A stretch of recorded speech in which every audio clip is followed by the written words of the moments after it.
আসসালামু আলাইকুম। আজকে এক খালাতো ভাইয়ের বিয়ের দাওয়াত ছিল। তো দাওয়াত খাওয়ার পরে ওই এলাকা দিয়ে হেঁটে যাচ্ছিলাম পণ্ডিত শাহর বাজার পর্যন্ত।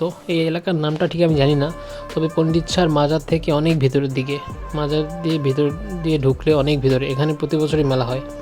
আর একটু এগিয়ে গেলেই পণ্ডিত শাহর মাজার শরীফ। তবে এই জায়গাটা খুবই নিরিবিলি ছিল, একদম একা একা হেঁটে যাচ্ছিলাম আমি।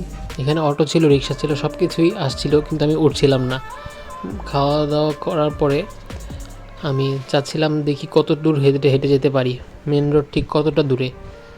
তো সব কিছু বিবেচনা করে হঠাৎ করে হেঁটে যেতে যেতে আমার এক মামাতো ভাইয়ের সাথে দেখা হয়ে যায়। তো ও আমাকে মেন রোড পর্যন্ত নিয়ে আসে, মানে বাজার পর্যন্ত। তো বাজার থেকে আমি অটোতে উঠে ডাইরেক্ট নড়িয়া চলে যাই।